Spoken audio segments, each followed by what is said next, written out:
Assalamualaikum warahmatullahi wabarakatuh. Salam sejahtera untuk kita semua. Apa kabar anak-anak? Kalian sekarang sudah kelas 8.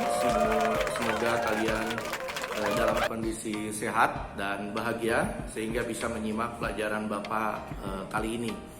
Kali ini Bapak akan membahas materi tentang perubahan keruangan dan interaksi antar ruang di Indonesia dan negara-negara Asia Tenggara. Bapak hanya akan membahas seputar pengaruh kerjasama Asia Tenggara atau negara ASEAN terhadap ekonomi Indonesia. Apakah itu dampak positif maupun dampak negatif.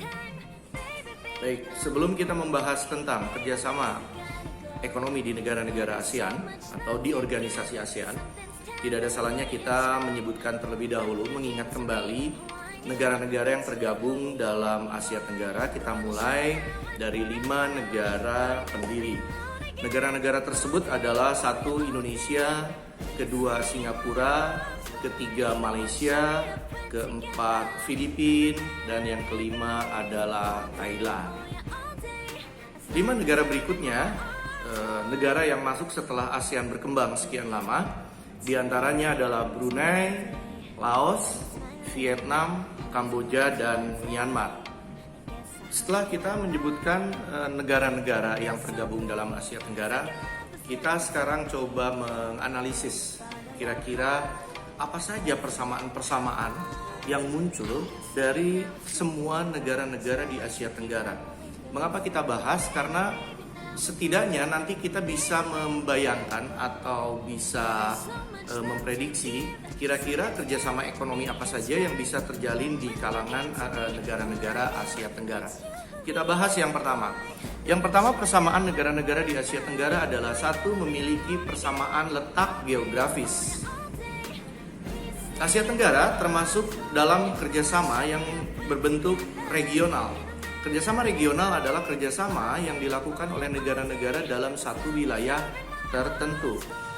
Yang kedua adalah persamaan sejarah. Hampir semua negara di Asia Tenggara, kecuali Thailand, adalah negara-negara yang mengalami masa-masa penjajahan oleh bangsa-bangsa Eropa. Karena persamaan sejarah ini, maka negara-negara di kawasan Asia Tenggara memiliki persamaan tujuan, persamaan penderitaan, persamaan nasib, yang kemudian itu memperkuat kerjasama di kawasan Asia Tenggara. Dan persamaan yang ketiga adalah persamaan dari segi budaya. Jangan heran kalau ada beberapa bahasa, beberapa tarian, beberapa pakaian di beberapa negara Asia Tenggara boleh dikatakan mirip.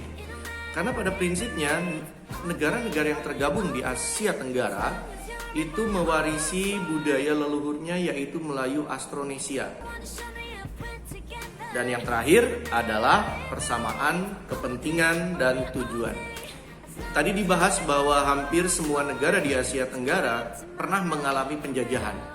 Oleh karena itu, kehidupan mereka menjadi termasuk kategori negara yang berkembang. Nah, persamaan ini membangkitkan kesadaran bahwa untuk mencapai tujuan setiap negara, yaitu meningkatkan kemakmuran negaranya, kemakmuran rakyatnya, mereka tidak bisa bekerja sendiri. Kesamaan kepentingan dan tujuan ini menjadi landasan utama mengapa Asia Tenggara berdiri. Demikian video yang pertama yang membahas tentang negara anggota, persamaan, dan beberapa hal yang berhubungan dengan negara-negara ASEAN. Kita bertemu kembali dengan saya pada materi yang kedua, yaitu tentang apa saja kerjasama-kerjasama yang sudah dilakukan oleh negara-negara ASEAN. Terima kasih. Assalamualaikum warahmatullahi wabarakatuh.